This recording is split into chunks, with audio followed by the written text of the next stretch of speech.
Hello बच्चों, मैं मानपुर वाले शैलेश सर CW चैनल के माध्यम से आज 12th का केमिस्ट्री का महत्वपूर्ण परिभाषा लेकर आए हैं। क्योंकि ऐसा इसलिए करना पड़ रहा है क्योंकि आजकल एग्जामिनेशन का पैटर्न थोड़ा सा चेंज हो रहा है। यानी लॉन्ग क्वेश्चन आपको बड़ा बड़ा क्वेश्चन दे ही नहीं रहा है।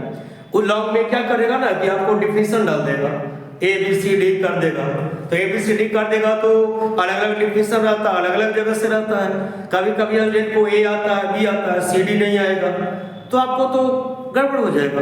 यानी 5 नंबर नहीं मिल पाएंगे, क्वेश्चन और टच हो जाएगा। क्योंकि 3 ही तो लॉन्ग लिखना है। कहीं एक परिभाषा लिख दिए, 2 परिभाषा लिख दिया, 2 को आ ही नहीं रहा है, तो आपको एक लॉन्ग भी चला जाएगा। इसलिए इस सब से बचना है तो आपको परिभाषा पर ध्यान देना होगा। छोटा छोटा, क्योंकि आजकल बड़ा क्वेश्चन नहीं पूछता है, छोटा छोटा क्वेश्चन पूछता है। तो उसके लिए हम महत्वपूर्ण परिभाषा लेके आए हैं। जैसे पहला परिभाषा ले रहे हैं मूलरता। मूलरता, ठीक है। तो मूलरता परिभाषा याद करना है तो ऐसे याद रखना कि विलयन का आयतन 1 लीटर होना चाहिए और उसमें विलय का मोल कितना घुला होना चाहिए, तो 1 मोल। यानी किसी विलयन के प्रति लीटर आयतन में घुले हुए विलय के मोल की संख्या को मूलरता कहते हैं, ठीक है। यहाँ पर क्या याद रखना है कि विलयन का आयतन कितना होगा, 1 लीटर। अच्छा, विलय का मोल कितना होगा, 1 मोल, ठीक है। तो आपको ये याद रखना है 1 लीटर में विलय का जितना मोल घुलेगा वही क्या हो जाएगा, मूलरता हो जाएगा। फिर इसी से मिलता जुलता है मूललता।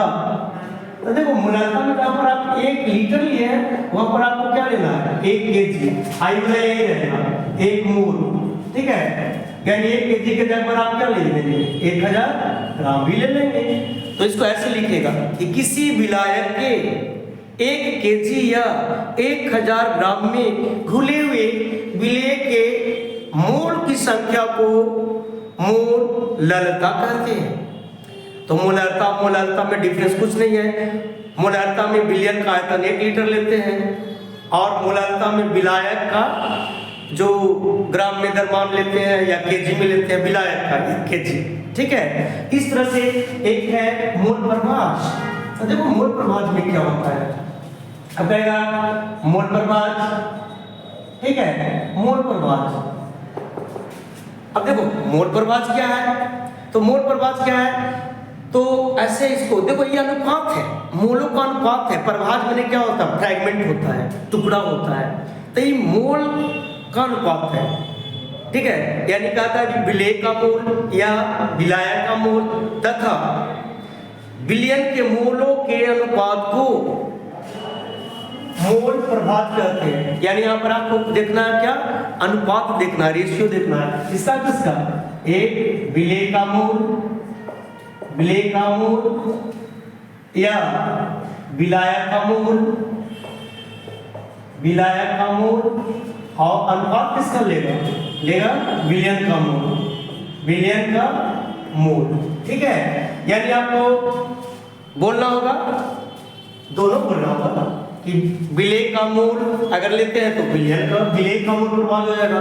विलायक का मोल लीजिएगा तो विलायक का मोल प्रभाज होगा। यानी सबका मोल प्रभाज अलग अलग होता है।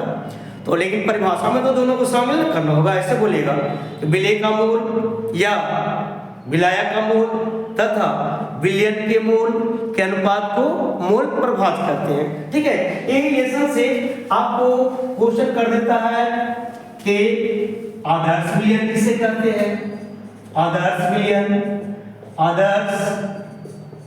विलयन, ठीक है। आदर्श विलयन किसे कहते हैं, जिसको आइडियल सॉल्यूशन बोलते हैं। तो सिंपली बोल दीजिएगा, जो सभी तापों एवं दाबों पर राल्स के नियम का पालन करता है उसे आदर्श विलयन बोलते हैं, ठीक है। पूछता है तो सिंपल है। फिर कहेगा अनादर्श विलयन किसे कहते हैं, अनादर्श विलयन किसे कहते हैं, तो आप इसका उल्टा बोलेंगे कि जो राल्ट, वह विलयन जो राल्ट के नियम का पालन नहीं करता है उसे क्या बोलेंगे, अनादर्श विलयन कहेंगे। लेकिन यहाँ पर एक और है कि राल्ट का नियम क्या है। तो देखो राल्ट का नियम भी कभी कभी पूछता है एग्जामिनेशन में। तो राल्ट का नियम देखो बता रहे हैं, ये भी आपको 2 ही नंबर पे आएगा। इसका राल्ट का नियम, कंफ्यूज मत होइएगा, क्योंकि देखो रॉड का नियम पूछ रहा है ना, तो सिंपल वाला पूछ रहा है। अगर उसको पूछना रहेगा, स्पेशल नियम पूछना रहेगा, तो बोलेगा कि कथनांक का उन्नयन संबंधित रॉड के नियम को लिखे, या हिमांक का अवनमन संबंधित रॉड का नियम को लिखे। लेकिन सिंपली अगर कहेगा रॉड का नियम को लिखे, तो बस खाली ये बोल देंगे कि PO minus PS by PO equal to N by N plus N होता है। यानी यहाँ पर क्या है, ये क्या है, तो ये है वाद दाब का अपेक्षिक अवनमन, आई क्या है, विलेय का मूल प्रभाव। अभी अभी बात किए थे विलेय का मूल प्रभाव, ठीक है। तो आप ऐसे बोलेंगे कि किसी तनु विलयन का वाद दाब का अपेक्षिक अवनमन विलेय के मूल प्रभाव के बराबर होता है।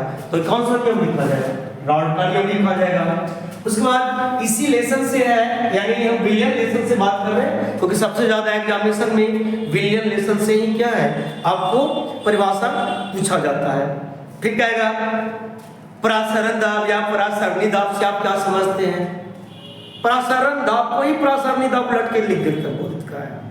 तो परासरणी दाब होता है तो कुछ बच्चा कंफ्यूजन होता है, तो इसमें ऐसा बोलना है वह बाहरी न्यूनतम दाब या बल जो परासरण की क्रिया को रोक देता है उसे क्या कहते हैं, परासरण दाब या परासरणी दाब कहते हैं। तो देखो यहाँ पर हम मिल के परासरणी दाब का, ठीक है। तो परासरणी दाब की परिभाषा क्या दी है कि वह बाहरी न्यूनतम दाब या बल जो परासरण की क्रिया को रोक देता है उसे परासरणी दाब या परासरण दाब कहते हैं, ठीक है। अब उसके बाद है इसी लेसन से है अनुसंग गुणधर्म। अब है कि अनुसंख्य गुणधर्म। देखो यहाँ से ऑब्जेक्टिव अगर भी पूछता है बहुत, अनुसंग गुणधर्म ऑब्जेक्टिव कहेगा निम्न में से कौन अनुसंग गुणधर्म नहीं है, ठीक है, या कौन है, या परिभाषा। तो देखो यह विलियन का गुण है, तो ऐसे बोलेंगे कि विलियन का वह गुण जो विलेय के कणों की संख्या पर निर्भर करता है, कणों के आकार तथा प्रकृति पर नहीं। विलियन के उस गुण को क्या बोलते हैं, अनुसंग गुण धर्म कहते हैं। सिंपली ऐसे भी लिख सकते हैं, नहीं याद रहेगा तो ऐसे लिख देना कि विलियन का वह गुण जो कणों की संख्या पर निर्भर करता है उसे अनुसंग गुण धर्म कहते हैं, ठीक है। अब यहाँ से जो है एक परिभाषा आता है पेप्टीकरण। पेप्टीकरण देखो, अब पेप्टीकरण भी बहुत बार पूछा जा चुका है। पेप्टीकरण एक कोलाइडी विलियन बनाने का एक चरण है, यानी एक प्रोसेस है, ठीक है। यानी इसको माध्यम से क्या करता है, कोलाइडी विलियन बनता है, ठीक है।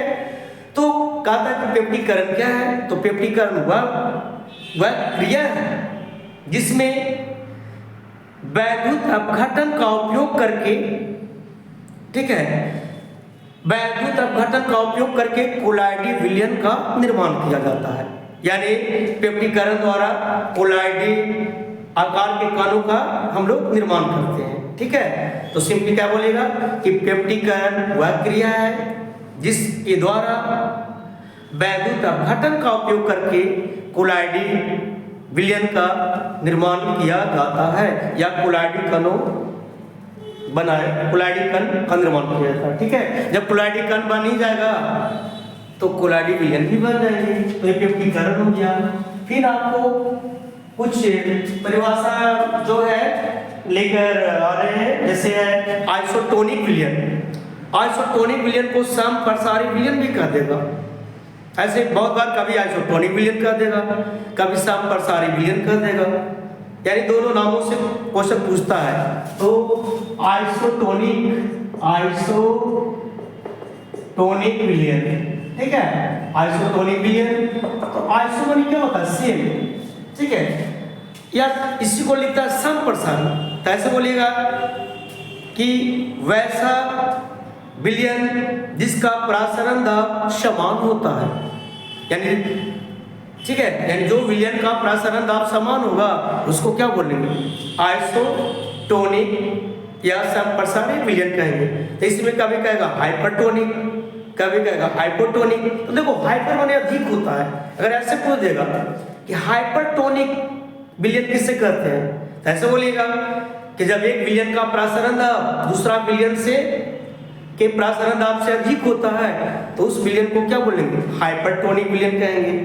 हाइपरटोनिक को अति प्रसारी विलयन भी कहा जाता है, ठीक है। फिर कहेगा निम्न प्रसारी विलयन या हाइपोटोनिक विलयन, तो उसको हाइपो माने क्या होता है? कम, तो ऐसे बोल देंगे कि जिस विलयन का प्रसारण दाब दूसरे विलयन की अपेक्षा कम होता है उस विलयन को हाइपोटोनिक विलयन या निम्न प्रसारी विलयन कहते हैं, ठीक है।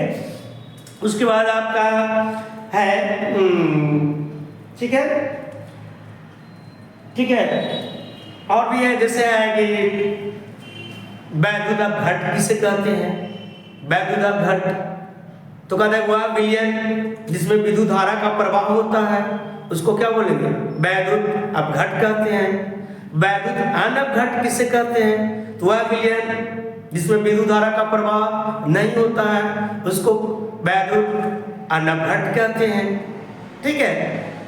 फिर एक पूछ देता शोषण किसे कहते हैं? शोषण, शोषण का परिभाषा, ठीक है। देखो शोषण, देखो शोषण क्या है?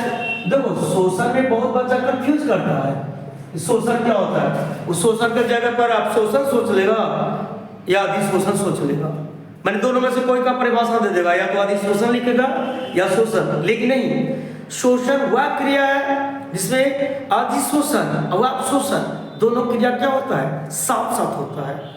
यानी वह क्रिया जिसमें अपशोषण तथा अधिशोषण एक ही साथ हो तो वैसा क्रिया को क्या कहते हैं? शोषण कहते हैं, ठीक है। उसके बाद है जारक, निस्तापन, ऐसा परिभाषा है। गैंग है, ठीक है। खनिज है, अयस्क है, तो ये सब का परिभाषा भी बोल रहे हैं। अयस्क क्या है?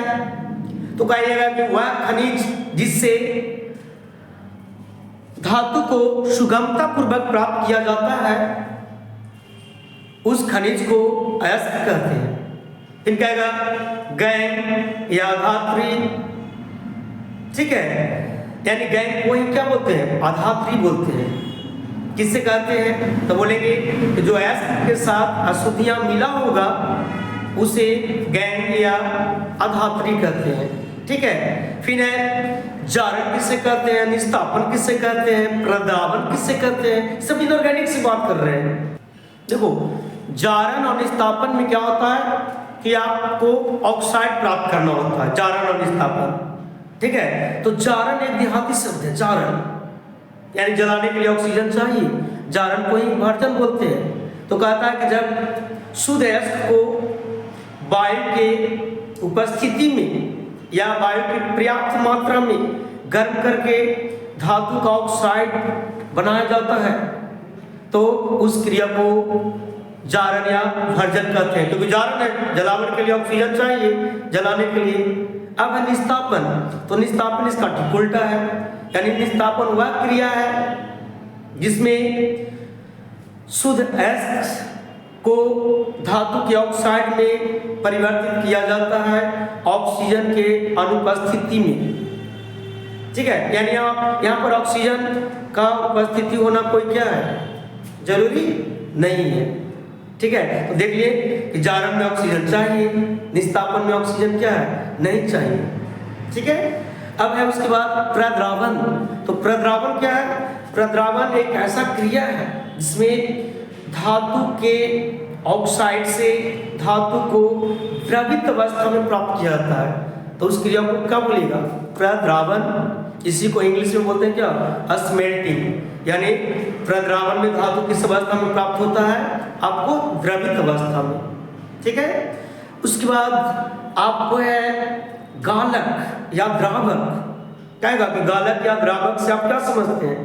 तो ऐसे बोलेंगे वह बाहरी पदार्थ जो अद्रवणशील, अद्रवणशील यानी जो पिघलने वाला नहीं है, उसको भी क्या करता है? द्रवित अवस्था में परिवर्तित कर देता है, तो उसको हम लोग क्या बोलते हैं?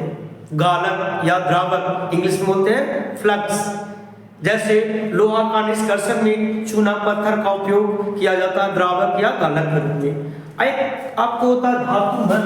देखो होता है धातुमल, धातुमल होता है। तो जो धातुमल में क्या होता है ना कि अद्रवणशील, अद्रवणशील अशुद्धियां जो होता है ठीक है, अद्रावनशील अशुद्धियां हुआ, ठीक है, इसको आप गैंग भी बोल सकते हैं, मैट्रिक्स भी बोल सकते हैं, और इसमें द्रावक मिलाती है, द्रावक जिसको आप फ्लैक्स बोल रहे हैं या गालक बोल रहे हैं, तो यहाँ पर क्या बन गया,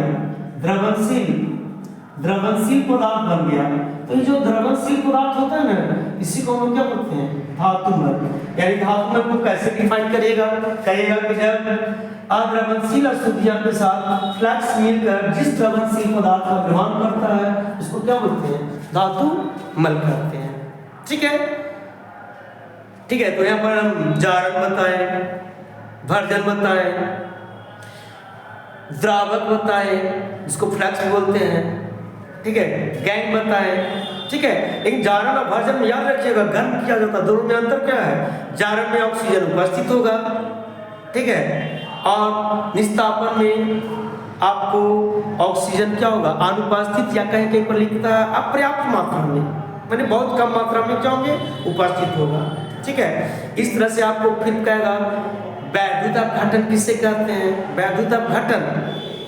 ठीक है, तो वैद्युत अपघटन क्या है, एक क्रिया है। कहता कि जब किसी भी वैद्युत अपघटन में विद्युत धारा प्रवाहित की जाती है तो वैद्युत अपघट्य जो है आयन में टूट जाता है, यानी वैद्युत अपघटन को आयन में टूटने की क्रिया को वैद्युत अपघटन कहते हैं। ठीक है, इसके बाद आपको बोलेगा अर्धशैल अभिक्रिया किससे कहते हैं, तो आप ऐसे बोलेंगे कि कैथोड तथा एनोड पर होने वाला अभिक्रिया को अर्धशैल अभिक्रिया कहते हैं। फिर कहेगा शैल अभिक्रिया किससे कहते हैं, तो अर्धशैल अभिक्रियाओं के जोगफल को शैल अभिक्रिया कहते हैं। ठीक है, तो इस तरह से ऐसा बहुत सारा डिफिनेशन है। ठीक है, और भी कभी एक और टुकड़ा लेकर आएंगे क्योंकि वीडियो लंबा हो जाता है तो देखने में परेशानी होती है, इसलिए वन शॉट और एक बार और डिफिनेशन लेके आएंगे ना तो ये पूरा हो जाएगा। अभी तक जितना डिफिनेशन दिए हैं इसको आप सुनेंगे तो लगभग धीरे धीरे याद हो जाएंगे। ठीक है, ओके, थैंक यू।